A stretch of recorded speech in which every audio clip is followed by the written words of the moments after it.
السلام عليكم. لا تنسوا الاعجاب بالفيديو والاشتراك في القناة تشجيعا لنا لنستمر بنشر المزيد إن شاء الله.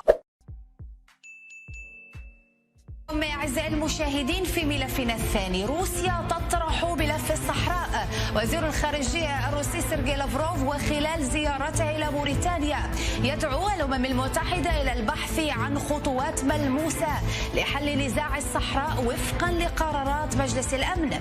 تصريح لافروف لم يكن التحرك الوحيد، فنائب وزير الشؤون الخارجية الروسية بحث مع سفير المغرب في موسكو لطفي بشارة تطورات القضية الصحراوية. إذا ما الهدف من طرح روسيا قضية الصحراء في هذه المرحلة، وكيف تنظر الرباط وأيضا الدول الأوروبية إلى هذه التحركات الروسية؟ نناقش بعد هذا التقرير.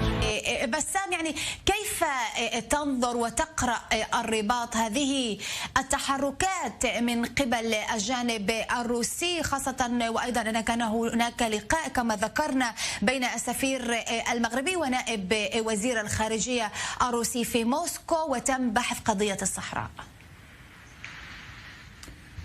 روسيا حقيقة تريد موطئ قدم في إفريقيا، علما أن فرنسا مؤخرا لها مشاكل عديدة مع الدول الإفريقية، فمثلا مالي دعتها إلى الخروج، وبوركينا فاسو أعطتها شهر لسحب قواتها من مالي. فروسيا نحن نعرف بأن هناك جماعة تسمى بفاغنر موجودة في الدول الإفريقية وتحاول أن تساعد الدب الروسي إلى الدخول عسكريا واقتصاديا في الدول الإفريقية. وبالنسبة لروسيا فالمغرب هو بوابة إفريقيا، وهذا مهم جدا لها، لأنه المغرب سيساعدها على الدخول إلى الأسواق الإفريقية وإيجاد حل لقضية الصحراء المغربية، هو إيجاد حل لكل المشاكل الموجودة ما بين الجزائر والمغرب وحتى ما بين الجزائر وموريتانيا وبعض الدول الأخرى. فهذا ما تريده روسيا الآن، هو أن تجد مدخلا إلى إفريقيا عن طريق المغرب، وأن يكون هذا المدخل بداية لخروج فرنسا. طبعا فرنسا هي خارجة، ولكن هذا يعني كذلك أنها تريد أن يكون لها يعني شأن في إفريقيا إلى جانب أمريكا. ولكن يجب أن لا ننسى أن الصين الشعبية تلعب دورا أساسيا في اقتصاد الدول الإفريقية. وأمريكا مؤخرا عقدت مؤتمرا مهما في واشنطن جمعت فيه كل الأقطاب الإفريقية وتحاول بكل الوسائل أن تجعل من إفريقيا موطئ قدم لها كذلك. فهنالك اهتمام كبير من طرف كل الأقطاب الدولية بما فيها أمريكا وأوروبا وروسيا والصين بالنسبة لإفريقيا، لأن إفريقيا هي المستقبل، مستقبل الإنسانية، علما بأن فيها مناجم مهمة جدا لكل الدول المتقدمة، وهذه المناجم ستحتاجها هذه الدول. ولكن لتحدثنا دكتور محمد قليلا عن موقف الرباط يعني من تحركات روسيا المتعلقة تحديدا بقضية الصحراء، خاصة وأنه حتى هذه اللحظة لا تأكيد على زيارة أو يعني على استقبال وزير الخارجية سيرجي لافروف إلى الرباط ضمن هذه الجولة، على الرغم من التقارير الروسية التي تتحدث عن أنه سيصل إلى المملكة المغربية. إذا كانت روسيا تساند المغرب في خصوص الصحراء فإن المغرب سيرحب بروسيا، والمغرب له علاقة جيدة وطيبة مع روسيا. فأظن هذا هو الشرط الأساسي بالنسبة للحكومة المغربية، هو أن تساند المغرب في مغربية الصحراء وفي حل يناسب المغرب. نعم، طالب، يعني هل تعولون على هذه التحركات الروسية لقضيتكم؟ السلام عليكم، شكرا على الاستضافة، تحية لكل ضيوفك الكرام. طبعا نحن كما قال ضيفكم وتوافق معه ضيفكم من قبل، قال أننا نتوجه نحو عالم متعدد الأقطاب، معروف أنها جبهة البوليساريو والجمهورية الصحراوية هي عنصر مهم في منطقة شمال إفريقيا، ومن المعروف أنه شمال إفريقيا هي منطقة حساسة واستراتيجية مهمة جدا، ليس فقط بالنسبة لروسيا والصين من جانب، بل للولايات المتحدة الأمريكية وللاتحاد الأوروبي من جهة أخرى. فمن المعروف أنها روسيا كانت دائما تدعم، ومعروف قلتم أنها روسيا بعيدة عن هذا النزاع، لكنها روسيا هي طرف من أعضاء مجموعة ما يسمى أصدقاء الصحراء الغربية، وروسيا كانت دائما تدعم مواثيق الأمم المتحدة لتطبيق استفتاء يضمن استقلال الجمهورية الصحراوية وبسط سيادتها على كل أراضيها. فكما قال ضيفكم، روسيا تبحث عن تحالفات جديدة في شمال إفريقيا، وهي معروف أنها منطقة استراتيجية، واستقبال روسيا لأعضاء أو قيادي من جبهة البوليساريو منذ شهرين فقط في شهر ديسمبر الماضي رسالة واضحة، لأنه تم استقبالهم من طرف ممثل شخصي للرئيس بوتين. وهذه التصريحات الأخيرة من طرف لافروف من العاصمة الموريتانية نواكشوط التي قال فيها نطلب حلا دائما مركز على مواثيق الأمم المتحدة ومجلس الأمن لقضية الصحراء الغربية. وما تقوله مواثيق مجلس الأمن في أول قرار لمجلس الأمن، القرار 377، مجلس الأمن قال لا حل لقضية الصحراء الغربية إلا باستفتاء حيث يمكن للشعب الصحراوي التصويت على استقلاله. في آخر قرار لمجلس الأمن الدولي في سنة 2022 القرار 2654 كذلك أكد مجلس الأمن الدولي للأمم المتحدة على أنه لا حل لقضية الصحراء الغربية سوى الاستفتاء. فعندما يقول لافروف في رسالة واضحة من المنطقة من نواكشوط أنه لا حل لقضية الصحراء الغربية إلا مرتكزا على مواثيق الأمم المتحدة، نعتبره كصحراويين دعم مباشر للجمهورية الصحراوية ودعم مباشر لحق الشعب الصحراوي في تقرير ولكن الطالب على كل ما تتحدث عنه أنت، نعلم أن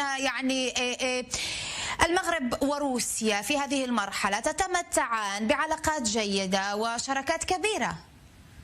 عن أي علاقات جيدة، والمغرب دعم بطريقة مباشرة، وكان أول دولة عربية وأفريقية يدخل في حرب أوكرانيا داعما أوكرانيا ضد حربه ضد روسيا. فهذه كانت رسالة واضحة من المغرب، وكانت طبعا نوع من طلب الاستنجاد من طرف أمريكا والاتحاد الأوروبي الذي اليوم المغرب في عزلة تامة، لأنه تم إدانته من طرف الاتحاد الأوروبي، وهو متابع من طرف فضائح رشوة وفضائح تجسس من طرف الاتحاد الأوروبي. وكذلك في آخر تصريحات للخارجية الأمريكية، الولايات المتحدة الأمريكية تراجعت عن قرار ترامب الذي اعترف بمغربية الصحراء، وقالوا أنهم يدعمون قرار داخل مجال الأمم المتحدة ما استفتاء لقضية الصحراء الغربية. كذلك تصريحات روسيا تأتي في نفس الإطار. فالمغرب اليوم في مواجهة مع فرنسا، وكانت طبعا داعمه الأول في مواجهة مع الاتحاد الأوروبي، في مواجهة مع روسيا، وفي مواجهة مع الولايات المتحدة الأمريكية، لأنه يرفض ما يطلبه الجميع وما يطلبه القانون الدولي، وهو تقرير مصير وبسط سيادة الدولة الصحراوية على كل معي لو سمحت الطالب أستاذ،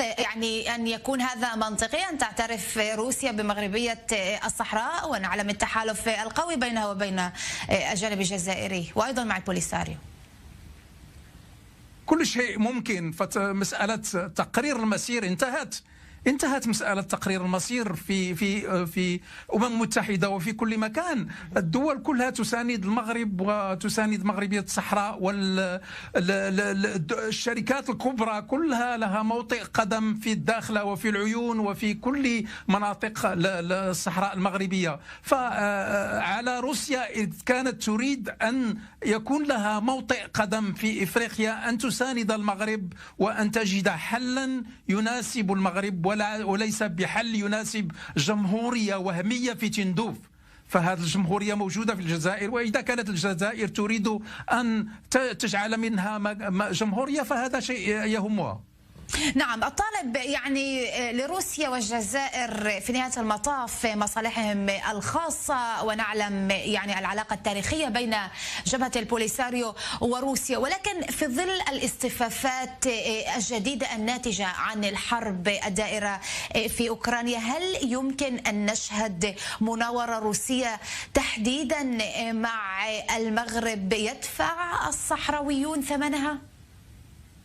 بالطبع لا، كما قلت لك يعني السياسة مصالح، ونحن الصحراويين وجبهة البوليساريو طبعا واعية بهذا الأمر أنها السياسة مصالح. وروسيا كما قال ضيفكم من قبل تبحث يعني عن تحالفات في منطقة شمال أفريقيا والبوليساريو واستقبال الروسي للبوليساريو. وهذه التصريحات من طرف وزير الخارجية الروسي هي رسالة واضحة لجبهة البوليساريو ورسالة للجمهورية الصحراوية على أنها روسيا تقف إلى جانب الشعب الصحراوي لبناء دولته وبسط سيادته على كل أراضيه. وهذه رسالة على جبهة البوليساريو أن تفهمها وأن ترد بالطريقة المناسبة. فيعني أعتقد أن تصريحات ضيفكم من المغرب يعني هي بعيدة كل البعد عن الواقع، وهي دليل واضح على أن المملكة المغربية تعيش في أوهام وتعيش في حلم. هو يقول لدينا دعم من أوروبا، بينما أوروبا تدين المغرب، وهذه المرة الثانية التي يتم فيها إدانة المغرب من طرف الاتحاد الأوروبي. هو يقول تدعمنا الولايات المتحدة الأمريكية، بينما الولايات المتحدة الأمريكية تدعم الأمم المتحدة لإجراء استفتاء في الصحراء الغربية. هو يقول أن إفريقيا تعترف بمغربية الصحراء، بينما هناك أكثر من 80 دولة، أكثر من 80 دولة في العالم تعترف بالجمهورية الصحراوية، والجمهورية الصحراوية عضو في الاتحاد الإفريقي ولديها كل الاعتراف، وتجلس جانب إلى جانب في الاتحاد الإفريقي مع المغرب، والعالم الصحراوي إلى جانب العالم المغربي. وإبراهيم قالي رئيس الجمهورية الصحراوية يشارك إلى جانب الملك المغربي في كل القمم وكل المحافل الإفريقية. فهذا دليل واضح على أنه المغرب في يعني يعيش في حلم، وستأتيه حسب اعتقادي وحسب كل المشهد الذي نراه الآن وكل التصريحات القادمة من طرف دول مثل الولايات المتحدة الأمريكية ومثل روسيا ومثل الاتحاد الأوروبي، أو حتى إعلان جبهة البوليساريو لتصعيد المعركة بناء على تحالفاتها مع دول المنطقة أو دول مثل روسيا أو مثل جنوب أفريقيا مستقبليا من يعلم. فستكون هذا التصعيد العسكري صفعة لنظام الاحتلال المغربي لكي يستيقظ من هذه القيبوبة التي يتواجد فيها، وهو يقول المغرب في صحراء والصحراء في مغربه، وعايش على هذه الشعارات بعيدا كل البعد عن أرض الواقع. وأرض الواقع تقول أنها لا حقيقة موجودة على الأرض سوى حق الشعب الصحراوي في بناء دولته بكل المواثيق الدولية ومحترما لا احتراما. السلام عليكم، لا تنسوا الإعجاب بالفيديو والاشتراك في القناة تشجيعا لنا لنستمر بنشر المزيد إن شاء الله.